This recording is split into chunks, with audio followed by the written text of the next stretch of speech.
Oi gente, tudo bem com vocês? Bem-vindos a mais um vídeo do canal. Meu nome é Suelen e no vídeo de hoje a gente vai falar sobre o TOEFL, mais especificamente sobre a minha experiência fazendo a prova aqui nos Estados Unidos durante este período aí tão conturbado pelo qual estamos passando.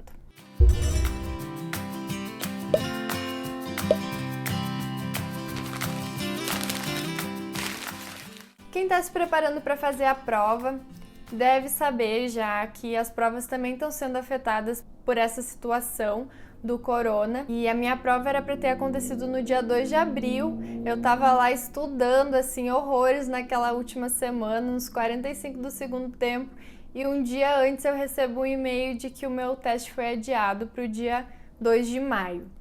A ETS, que é a empresa responsável pelo teste, disponibilizou também a opção de fazer o teste online. Só que eu fui procurar eu assisti alguns vídeos sobre como funciona e eu não gostei muito da ideia, porque tu faz em casa, mas aí tu tem que colocar o teu celular te filmando, tem que instalar alguns programas no teu computador e tem uma pessoa ali o tempo inteiro durante o teu teste te observando. E eu pensei que fazer em casa ia ser muito mais fácil de me distrair e eu preferi esperar e fazer presencialmente mesmo. Eu fiz na mesma escola onde eu faço o meu curso de inglês, que eles são um centro de aplicação do teste, e foi super tranquilo, assim, porque tinha bem pouca gente, eu acho que eram umas 5 ou 6 pessoas no total fazendo o teste, então não tinha muito barulho. A gente teve que usar máscaras durante o teste, então eu tava bem nervosa, bem agoniada, porque eu usei uma daquelas máscaras, aquelas N95, então tava, tipo, apertando muito, assim, eu não conseguia respirar direito.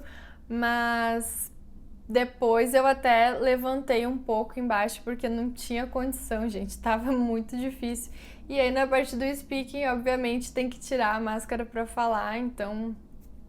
Mas de qualquer forma foi bem tranquilo, assim, tinham poucas pessoas e eles tiveram todo o cuidado de higienizar tudo e ainda deixar uns pacotinhos com um lencinho com álcool pra gente limpar de novo caso quisesse. Então foi bem tranquilo nesse sentido. O TOEFL é uma coisa assim que sempre me aterrorizou muito, eu sempre tive muito medo porque eu sempre vi como um teste muito difícil e também é muito caro, né, gente? Eu paguei $205 e aí se for pensar o valor que tá o dólar hoje é uma facadinha, mas tudo bem, né? O meu resultado foi muito bom, foi melhor do que eu esperava. Eu fiquei bem feliz com as minhas notas. O teste começa então com a sessão de reading e eu tive 3 textos e 10 questões para cada texto.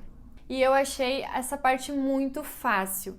Quando eu estava estudando, eu fiz vários simulados do reading e eu sempre achava uns textos muito complexos, assim, são com assuntos que a gente não vê, não fala, não lê sobre no dia a dia. Então eu tinha muita dificuldade de me concentrar e eu ficava muito nervosa também com o tempo, que é muito curto. Por exemplo, para essas 3 passagens são 54 minutos no total, então dá menos de 2 minutos para cada questão. Ai, gente, mas eu fiquei muito feliz que as respostas estavam assim muito na cara, tipo, não tinha resposta ambígua.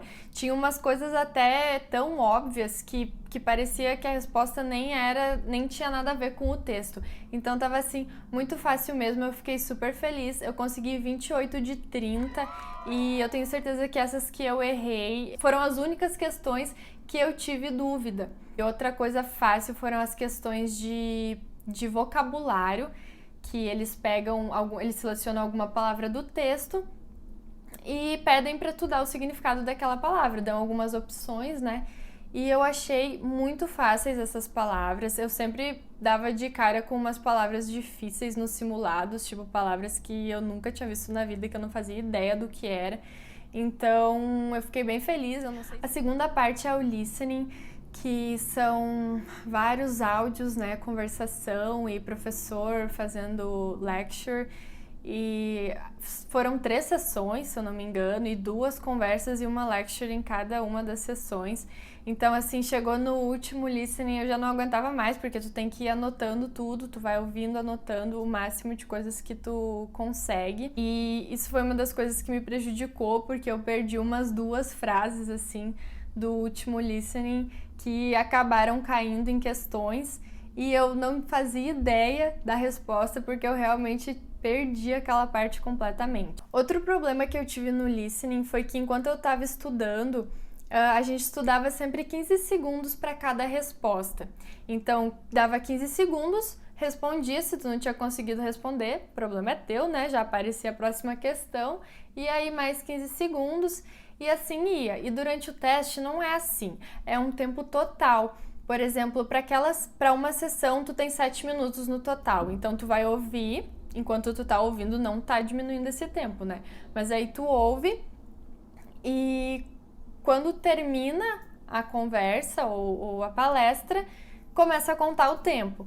E tu administra o tempo das respostas. Se tu quiser levar 1 minuto para responder uma questão, tu pode levar, só que aí depois tu não vai conseguir responder as outras. E quando eu vi que não tinha um cronômetro para cada questão, eu fiquei nervosa, porque eu fiquei com medo de passar o tempo e não conseguir responder tudo. E aí eu comecei a responder muito rápido, às vezes sem nem ler completamente todas as opções. E no fim me sobrou muito tempo, para cada sessão me sobrou tipo 3 minutos, eu fiquei muito brava, só que no listening tu não tem como voltar, uma vez que tu responde a pergunta já era, tu não é que nem no reading que tu pode voltar e conferir e trocar as respostas. Então eu tirei 25 de 30, que é uma boa nota, mas que fica com aquele aperto assim, porque tu sabe que podia ter conseguido mais, sabe? Foram esses os errinhos, assim, os probleminhas que eu tive durante o meu listening. A parte do speaking é a mais temida, assim, pelas pessoas, era a que eu mais tinha medo também, então foi uma parte que eu estudei muito, eu passava grande parte do tempo estudando só o speaking, e eu fiquei tão feliz que eu consegui 25 de 30, eu fiquei bem surpresa, porque assim que eu terminava de responder a questão, eu ficava pensando, nossa, mas minha resposta foi tão fraca, nossa, mas eu podia ter falado isso, eu podia ter falado aquilo e eu falei tão pouco. Mas o problema do speaking é que é muito pouco tempo para planejar a resposta. São 4 questões no total e na primeira tu tem 15 segundos para planejar a tua resposta, na segunda e na terceira tu tem 30 segundos e na quarta tu tem 20 segundos para planejar. Então, enquanto tu tá ouvindo, enquanto tu tá lendo a questão, tu já tem que estar pensando na resposta e não dá tempo de escrever, de elaborar uma resposta. Tem que ser uma coisa bem espontânea, mas ao mesmo tempo existem templates que tu pode seguir para responder essas questões. A primeira pergunta é uma pergunta que vai ter uma resposta bem pessoal. A minha, por exemplo, era... Eu não lembro exatamente, mas era algo assim... Should animals have the same rights as humans? Do you agree or disagree with this statement? E aí eu fiquei... What? Tipo assim... Pra vocês terem noção, até veganismo passou pela minha cabeça naquele momento. Então, ali em 15 segundos, tu tem que pensar na tua resposta, concorda, discorda, dois motivos com exemplos, e é isso. Dá muito nervoso, assim, nesse momento, sabe? Mas não existe resposta certa ou errada. O que eles querem é ver como que tu fala, como que tu desenvolve uma resposta em inglês de forma natural, a tua entonação, a tua pronúncia, o uso de vocabulário. A última parte do teste é o writing, que pra mim sempre foi uma das partes mais fáceis, porque eu gosto bastante de escrever. Essa parte é composta por 2 redações. Na primeira redação eles vão te dar um assunto, uma frase, um determinado, sei lá, tópico, e aí tu vai desenvolver a tua redação em cima desse tópico. E a melhor parte é que essa redação, ela é bem pessoal, eles querem que tu dê a tua opinião e tu desenvolva ela de forma bem pessoal. Então tu pode dar exemplos da tua vida, exemplos da tua infância, pode inventar também, que foi o que eu fiz. E é diferente da redação do Enem, por exemplo, que tu tem que trazer dados, conhecimentos gerais, que tu não pode falar na primeira pessoa. Essa redação do TOEFL não, eles querem que tu fale, que tu seja bem pessoal na resposta. E a segunda redação é um texto com alguns algumas teorias, alguns pontos de vista sobre um determinado assunto e depois uma lecture de um professor refutando aqueles argumentos. Normalmente é isso. E aí a escrita, tu vai apresentar os dois pontos de vista. Por exemplo, no reading falava X, mas o professor disse que X estava errado porque era Y. Sei lá. E eu achei bem fácil também, tem uma template para essa resposta, então eu só estudei bastante e chegou na hora e eu consegui desenvolver bem essa parte. E eu consegui 26 de 30 no writing. E a minha nota final foi 104, que foi uma nota muito boa. Eu fiquei bem feliz, bem surpresa também. Para vocês terem noção, tem universidade aqui que pede 65 no TOEFL para entrar. Então, 100 com certeza é uma nota muito boa. Eu estava estudando numa escola de inglês e eu estava no último nível, que é o nível preparatório para o TOEFL, mas eu estudei muito em casa e eu assisti muitos vídeos no YouTube e eu pratiquei muito e tem muita informação, é só querer que acha. É isso, gente, comenta aí embaixo se vocês querem um vídeo só com as dicas, com as estratégias que eu usei, com o material que eu usei para estudar. E até o próximo vídeo. Tchau!